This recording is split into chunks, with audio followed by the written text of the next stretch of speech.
चला तर मंडळी, झटपट किचनमध्ये तुमचे खूप खूप स्वागत आहे.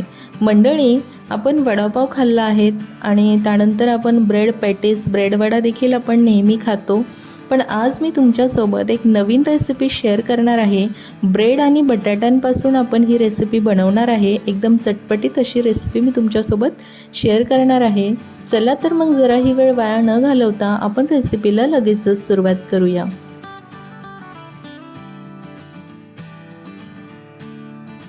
चला तर आपल्याला काय काय साहित्य लागणार आहे ते आपण बघूया. 3 ते 4 बटाटे उकडून त्याची सालं काढून घेतली आहेत. 7 ते 8 लसूण पाकळ्या घेतल्या आहेत. 4 हिरव्या मिरच्या घेतल्या आहेत. कढीपत्त्याची पानं घेतली आहे. अर्धा चमचा धने मी कुटून घेतले आहेत. त्यानंतर कोथिंबीर बारीक चिरून घेतली आहे. आता आपण हिरवी मिरची, लसूण आणि 1 छोटा चमचा जिरं टाकून याचं वाटण करून घेऊया. ओबडधोबड आपल्याला याचं वाटण करून घ्यायचे.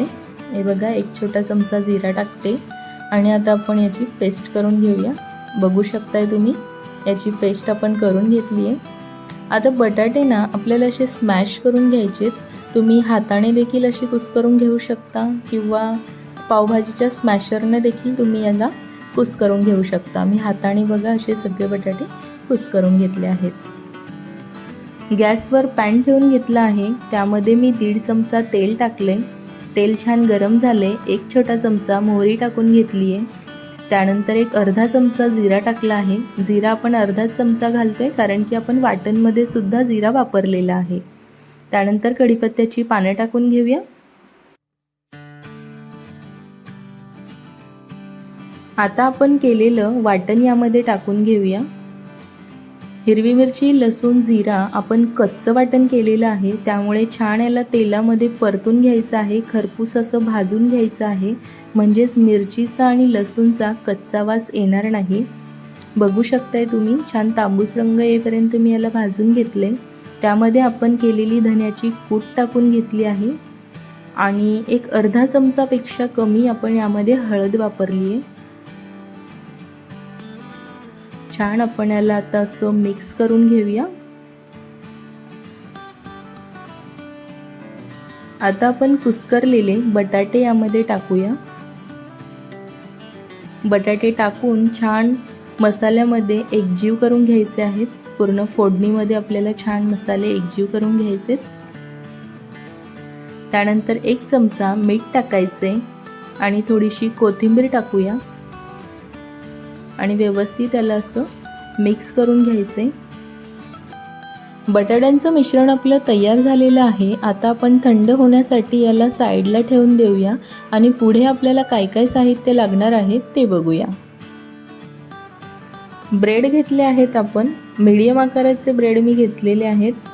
आता आपल्याला ग्लासच्या किंवा वाटीच्या साह्याने याचा गोलाकार कापून घ्यायचा आहे.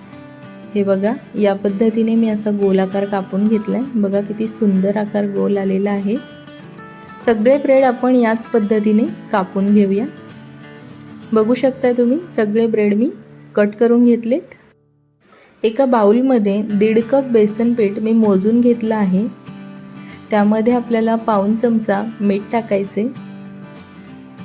एक अर्धा चमचा हळद टाकूया. तुम्हाला जर हवं असेल तर तुम्ही तांदळाचं पीठ सुद्धा यामध्ये ॲड करू शकता. 1 ते 2 छोटे चमचे तुम्ही तांदळाचं पीठ यामध्ये टाकू शकता. मी टाकलेलं नाही आहे. आता आपल्याला थोडं थोडं पाणी टाकून याचं मिश्रण तयार करून घ्यायचे. बघू शकताय तुम्ही, या पद्धतीने मी पाणी घालून याचं मिश्रण तयार करून घेतले. बटाट्यांची भजी करतो त्यासाठी आपण जे मिश्रण बनवतो त्यापेक्षाही सैलसर हे मिश्रण आपण बनवलेलं आहे. कारण आपण ब्रेड बुडवून याला तळणार आहे, त्यामुळे आपण याचं मिश्रण पातळ केलेलं आहे. थोडीशी कोथिंबीर यामध्ये टाकून घेऊया. बघू शकता तुम्ही, मिश्रण आपलं तयार झाले. कढईमध्ये तेल गरम झालेलं आहे. आपण थोडासा बेसनाचा चुरा तळून घेऊया. आपल्याला याची चटणी बनवायची आहे, त्यासाठी हा चुरा मी तळून घेते.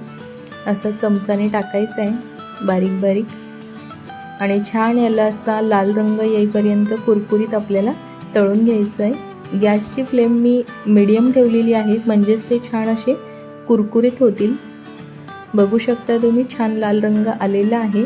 आता आपण याला काढून घेऊया आणि थोडंसं याला थंड करून घ्यायचं आहे, म्हणजेच आपल्याला याचं मिक्सरला याची चटणी वाटायची आहे, म्हणून आपण याला थंड करून घेऊया।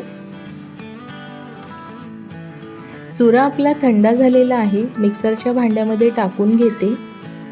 एक अर्धा चमचा आपण यामध्ये लाल तिखट टाकूया आणि अगदी चिमूटभर आपल्याला यामध्ये मीठ घालायचं आहे। ऑलरेडी आपण मीठ टाकलेलं आहे बेसनामध्ये।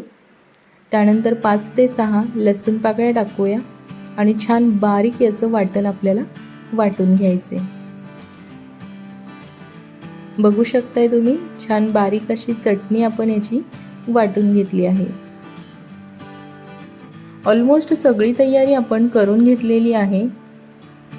ही आहे आपली सिक्रेट चटणी। याची रेसिपी आपल्या कांदा भजींचा जो व्हिडिओ मी अपलोड केलेला आहे त्यामध्ये टाकलेली आहे, तुम्ही त्यामध्ये जाऊन बघू शकता। आता आपण वडा तयार करून घेऊया। ब्रेडच्या एका साईडला आपल्याला ग्रीन चटणी लावून घ्यायची आहे। या चटणीचा जो फ्लेवर आहे ना खूपच भन्नाट आहे, तुम्ही आपल्या चॅनलवर नक्की जाऊन बघा ही चटणी मी कशी बनवलेली आहे। गूळ, चिंच, जिरं, साखर याचा जो फ्लेवर या चटणीमध्ये उतरला आहे ना तो अप्रतिम असा आहे। ब्रेडच्या दुसऱ्या साईडला या पद्धतीने मी बटाट्यांचं मिश्रण लावून घेतले। आता आपण चटणीवाला ब्रेड यावर ठेवून घेऊया। ब्रेडच्या वरच्या बाजूला आपण आता सुकी चटणी टाकून घेऊया। एक मोठा कांदा मी बारीक चिरून घेतलाय, तो सुद्धा आपल्याला यावर टाकायचा आहे आणि आता अजून एक ब्रेड आपण याच्यावर ठेवून घेणार आहे। खूप सुंदर असा वडा आपला तयार झालाय, अगदीच बर्गर सारखा दिसतोय, बघू शकताय तुम्ही। आता आपण मिश्रण तयार जे करून घेतलं होतं बेसनाचं त्यामध्ये या पद्धतीने आपल्याला वडा डीप करायचा आहे आणि तेलामध्ये तळायला टाकायचं आहे। तेल आपलं गरम झालेलं आहे, आता आपण वडा यामध्ये टाकून घेऊया। छान अशी वड्याची पलटी मारून घ्यायची आहे। गॅसची फ्लेम एकदम लो ठेवलेली आहे, म्हणजेच वडा आपला जळणार नाही आणि आतपर्यंत छान असा तळून निघेल। बघू शकताय तुम्ही वडा आपला तळून निघलाय। 5 ते 7 मिनिटं मी याला लो फ्लेमवर तळून घेतले। बाकीचे वडे देखील याच पद्धतीने आपण असेच तळून घेऊया आणि काढून घेऊया। बघू शकताय तुम्ही खूप सुंदर आपला वडा दिसतोय। आता मी तुम्हाला कट करून दाखवते। दिसायला जेवढा सुंदर आहे खाण्याला देखील तेवढाच चविष्ट आहे। तुम्ही एकदा नक्की बनवून बघा, आपली ही नवीन रेसिपी तुम्हाला नक्कीच आवडेल। वड्यामध्ये आपण जे चटणी लावून घेतली आहे ना, ग्रीन चटणी, रेड चटणी आणि कांदा, याचा फ्लेवर एवढा सुंदर वड्यामध्ये उतरलेला आहे ना, खूपच चवदार हे वडे झालेले आहेत। तुम्ही याला अगदीच असंच सुद्धा खाऊ शकता विदाऊट चटणी। बघा टेक्स्चर देखील खूप सुंदर आलेलं आहे। चला तर मंडळी, आपली नवीन रेसिपी तयार झालेली आहे। आजची नवीन रेसिपी तुम्हाला कशी वाटली मला कमेंटमध्ये नक्की सांगा। व्हिडिओ आवडल्यास व्हिडिओला लाईक करा, जास्तीत जास्त शेअर करा आणि अजून जर तुम्ही आपल्या झटपट किचनला सबस्क्राईब केलं नसेल तर पटकन सबस्क्राईब करा आणि बेल आयकॉनला क्लिक करा, म्हणजेच अशा नवनवीन रेसिपीज बघण्यासाठी तुम्हाला नोटिफिकेशन येईल।